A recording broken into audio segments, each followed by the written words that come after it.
भारत पर आक्रमण सिर्फ सोने के लिए नहीं हुए थे, बल्कि ज्ञान को खत्म करने के लिए भी हुए थे। और सच ये है, हमारी ज्ञान परंपरा सिर्फ बाहर से नहीं टूटी, हम उसे भीतर से भी बचा नहीं पाए। अगर आप सनातन को सिर्फ पूजा पाठ समझते हैं तो ये वीडियो आपकी सोच बदल देगी। और अगर आप सच में समझना चाहते हैं कि भारत कभी ज्ञान भूमि क्यों था और आज हम क्या खो चुके हैं, तो इस वीडियो को अंत तक जरूर देखिए और चैनल को सब्सक्राइब कर लीजिए, क्योंकि यहां हम सिर्फ सुनते नहीं, समझते भी हैं।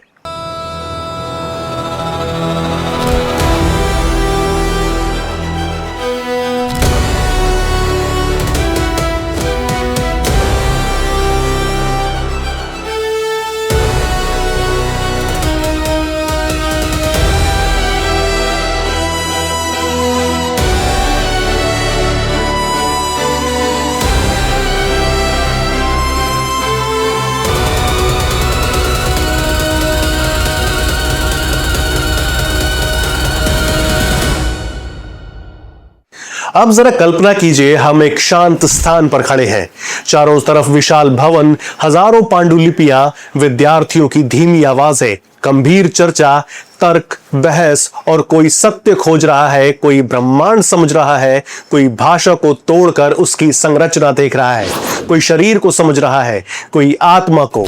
यह कोई मॉडर्न यूनिवर्सिटी नहीं है, यह है नालंदा यूनिवर्सिटी। और आप भारत में हैं, लेकिन यही नालंदा एक दिन आग में जल गया। सिर्फ इमारत नहीं जली, सभ्यता की मेमोरी जली। अब जरा रुकिए, सबसे बड़ा सवाल यहीं से शुरू होता है। अगर भारत इतना बड़ा ज्ञान का केंद्र था तो वो इतना असुरक्षित कैसे था? और उससे भी बड़ा सवाल, क्या ये सब सिर्फ बाहरी आक्रमणों की वजह से हुआ या कुछ हमारे भीतर भी बदल चुका था? हम सब ने एक बहुत बड़ी गलती की है। हमने सनातन को छोटा कर दिया। हमने उसे एक रिलीजन बना दिया, जबकि वो एक नॉलेज सिस्टम था।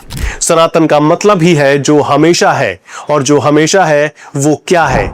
ना कोई विशेष पूजा, ना कोई एक किताब, ना कोई एक नियम, बस सत्य की खोज। अगर आप वेद उपनिषद की बात करें तो इनमें आपको आदेश कम मिलेंगे, प्रश्न ज्यादा मिलेंगे, संवाद मिलेंगे, संदेह मिलेगा, जिज्ञासा मिलेगी। जहां धर्म सवाल से नहीं डरता, वहीं सभ्यता विश्वविद्यालय बन जाती है। एक बच्चा मृत्यु से सवाल करता है, एक स्त्री राज्यसभा में ब्रह्मांड को चुनौती देती है, एक योद्धा युद्ध भूमि में भगवान से पूछता है धर्म क्या है। भागवत गीता में अर्जुन हर बात पर सवाल करता है और कृष्ण उसे चुप नहीं कराते, वो उसे सोचने पर मजबूर करते हैं।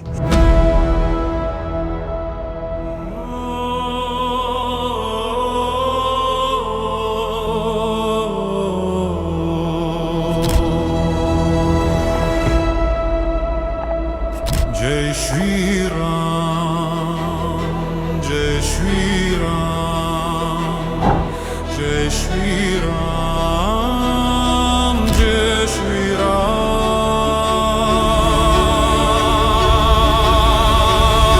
जय श्री राम, जय श्री राम, जय श्री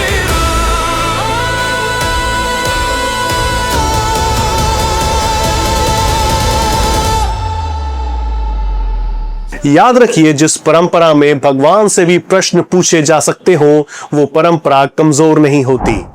राम की बात करते हैं। राम को मर्यादा पुरुषोत्तम कहा गया, लेकिन क्या हर निर्णय मर्यादित था? सीता त्याग, आज भी प्रश्न उठता है। सनातन में भगवान भी डिबेट से बाहर नहीं है। एक बहुत गहरी बात यहां समझनी होगी, सनातन के ग्रंथ फाइनल आंसर बुक नहीं है, वे ओपन क्वेश्चन सिस्टम है। एक ही रामायण के कई वर्जन क्यों मिलते हैं? एक ही कथा अलग अलग तरीके से क्यों मिलती है? क्योंकि यहां सत्य को बंद नहीं किया गया, उसे एक्सप्लोर किया गया। यहां कथा को फिक्स नहीं किया गया, उसे इवॉल्व होने दिया गया। यही कारण है सनातन में कहानी भी है, तर्क भी है, प्रतीक भी है, और व्याख्या की आजादी भी है। और जहां व्याख्या की आजादी होती है, वहीं ज्ञान जीवित रहता है। गुरुकुल केवल शिक्षा नहीं था, वो जीवन था। वहां पढ़ाई नहीं होती थी, वहां व्यक्ति बनता था। अनुशासन, सेवा, संयम, चिंतन, आत्मज्ञान। आज की शिक्षा नौकरी बनाती है, तब की शिक्षा व्यक्ति बनाती थी।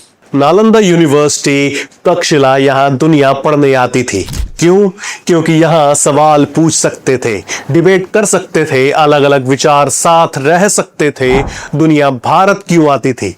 क्योंकि यहां तीन चीजें एक साथ थी। पहली बात, खुले प्रश्न। दूसरी, मजबूत परंपरा। और तीसरी, संस्थागत संरचना। सिर्फ सवाल होते तो केओस होता, सिर्फ परंपरा होती तो रिजिडिटी होती, सिर्फ संस्थान होते तो मैकेनिकल सिस्टम बन जाता। लेकिन भारत में सवाल भी थे, परंपरा भी थी और संस्थान भी थे। यही कॉम्बिनेशन किसी भी सिविलाइजेशन को नॉलेज पावर हाउस बनाता है। भारत एक धर्मशाला नहीं था, भारत एक ज्ञानशाला था। तक्षशिला केवल शिक्षा केंद्र नहीं था, वो रास्तों का संगम था। जहां व्यापार चलता है वहीं विचार भी चलते हैं। व्यापार के रास्ते ही विचार के रास्ते बन गए।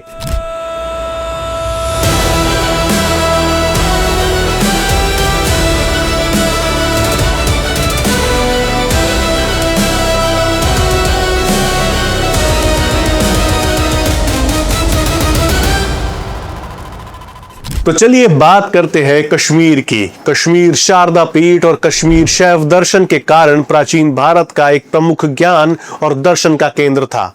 मगध की बात करें, मगध नालंदा और विक्रमशिला जैसे महाविहारों के कारण प्राचीन भारत का सबसे बड़ा संस्थागत शिक्षा और बौद्धिक केंद्र बना। कश्मीर केवल भूमि नहीं था, वो विचार की ऊंचाई था।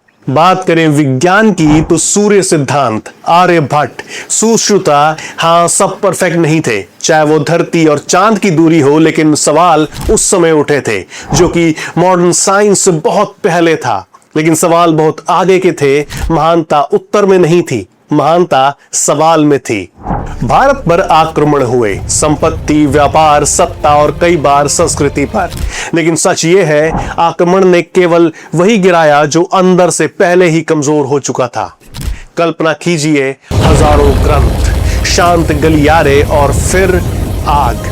नालंदा केवल एक विश्वविद्यालय नहीं था, वो एक सोच थी जिसे जलाया गया। और ये समझना भी जरूरी है, भारत की ज्ञान परंपरा एक ही घटना में समाप्त नहीं हुई। ये एक लंबी प्रक्रिया थी। कहीं आक्रमण हुआ, कहीं पुनर्निर्माण हुआ, कहीं फिर टूट गया, कहीं धीरे धीरे खत्म हो गया।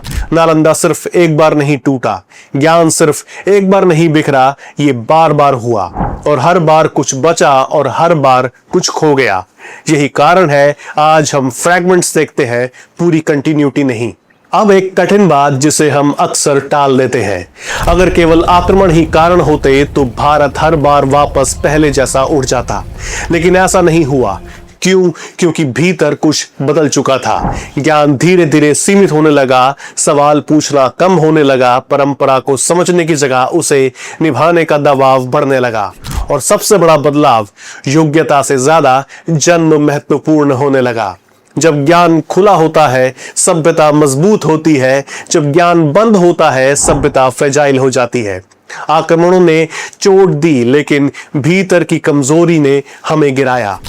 तो पहले सवाल करो, फिर मान लो जहां प्रश्न मरते हैं वहीं सभ्यता मरती है। आज हम पढ़े लिखे हैं, लेकिन क्या हम सच में शिक्षित हैं? हम इंफॉर्मेशन से भरे हुए हैं, लेकिन क्या हम स्पष्ट हैं? हम स्किल सीख रहे हैं, लेकिन क्या हम खुद को समझ रहे हैं? आज की शिक्षा हमें सिखाती है कैसे कमाना है, प्राचीन शिक्षा पूछती थी कैसे जीना है। आज हम दुनिया को जीतने की तैयारी कर रहे हैं, लेकिन खुद से हार रहे हैं।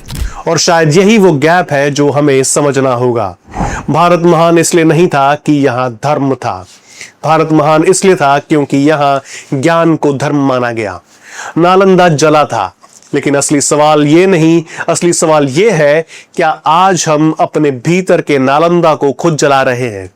जब हम सवाल पूछना छोड़ देते हैं, जब हम समझने की जगह सिर्फ मान लेते हैं, जब हम ज्ञान को बोझ समझने लगते हैं, तब आग बाहर नहीं लगती, वो आग आपके भीतर लगती है।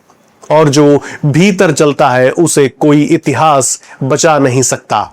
अगर ये वीडियो आपको सोचने पर मजबूर करता है तो इसे सिर्फ लाइक मत कीजिए, इसे किसी ऐसे व्यक्ति को भेजिए जो सनातन को सिर्फ पूजा पाठ समझता है।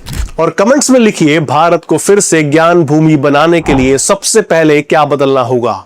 सोच, शिक्षा या सवाल पूछने की हिम्मत।